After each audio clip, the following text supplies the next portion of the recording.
आईवरील प्रेम. सार्थकचे त्याच्या आईवर खूप प्रेम होते. आईचे पण त्याच्यावर प्रेम होते. लहानपणापासून तो आई आई करत असे. ते मोठे झाल्यावर पण तसेच होते. अगदी छोटी वस्तू हवी असेल तरी तो आई आई करत. आईने पण त्याला लाडू केला होता. त्यामुळे तो तसा वागत होता. मोठा झाल्यावर तो आईला जे हवं नको ते तो बघत. त्याच्या आईला जे हवं असेल ते तो देत. अगदी त्याच्याकडे पैसे असो किंवा नसो, तो प्रसंगी क्रेडिट कार्ड वापरून आईची इच्छा पूर्ण करत असे. काही दिवसाने त्याचे लग्न होते. त्यावेळी तो प्रेम जसं त्याच्या आईवर करत होता तसे तो त्याच्या बायकोवर पण करत असे. त्यामुळे त्याची आई जरा त्यामुळे पॉझिटिव्ह झाली. कारण आता तिचे महत्व कमी होणार असे तिला वाटत होते. कारण सार्थकची बायको आली म्हणजे आता त्याचे प्रेम वाटले जाणार असे तिला वाटत होते. त्यामुळे ती त्याच्या बायकोला टोमणे देत असे.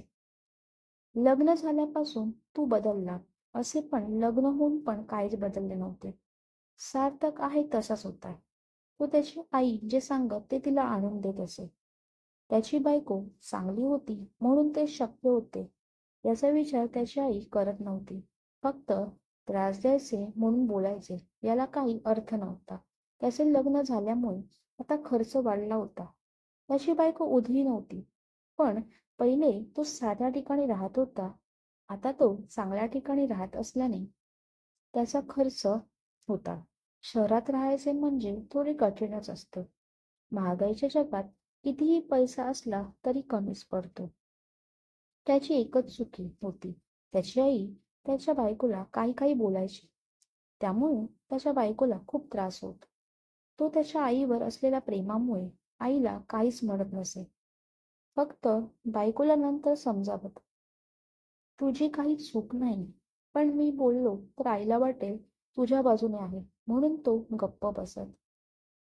त्याच्या बायकोला त्याची आई सतत त्रास देत. तरी पण तो बघ्याची भूमिका घेत. त्यामुळे त्याची बायको सतत टेन्शनमध्ये असे. अशी पण वेळ आली होती की त्याचे लग्न आईमुळे तुटायच्या मार्गावर होते. तरी पण तो स्वतःसाठी पण उभा राहत नसे. त्याच्या आईच्या मागण्या दिवसेंदिवस वाढत चालल्या होत्या.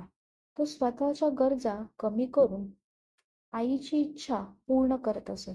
त्याच्या दृष्टीने आई सर्वस्व होती. त्याची इच्छा असे त्याच्या बायकोने तिच्या सासरी जाऊन एकटीने राहावं. पण त्याच्या आईने त्याच्या बायकोचा इतका अपमान केला असल्याने ती तिथे एकटी राहणे टाळत. कारण तिला सर्व तिचा केलेला अपमान आणि तिला बोललेले शब्द आठवत. ती तिची बाजू त्याच्यासमोर मांडायला गेल्यावर तो आईविषयी काहीच ऐकून घेत नसे. सरळ निघून जात. कधी झोपताना ती आपली बाजू मांडायला गेल्यावर तो मुद्दामून अंगावर घेऊन तो झोपायचे नाटक करत. त्याच्यासाठी त्याची आईच सर्व काही होती. त्याच्या बायकोला काहीच अर्थ नव्हता. त्याची बायको तिच्या माहेरी आपली बाजू मांडत होती. पण तिच्या घरचे तिला दुर्लक्ष करत होते. कारण त्यांच्या दृष्टीने लग्न टिकणे महत्वाचे होते.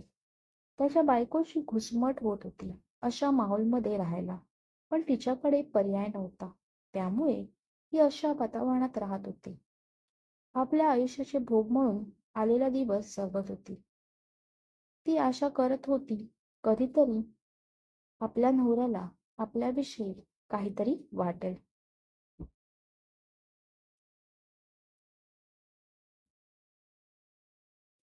तात्पर्य, आयुष्य हे असेच आहे. आपल्या नशिबी असते ते भोगावेच लागते. Thank you.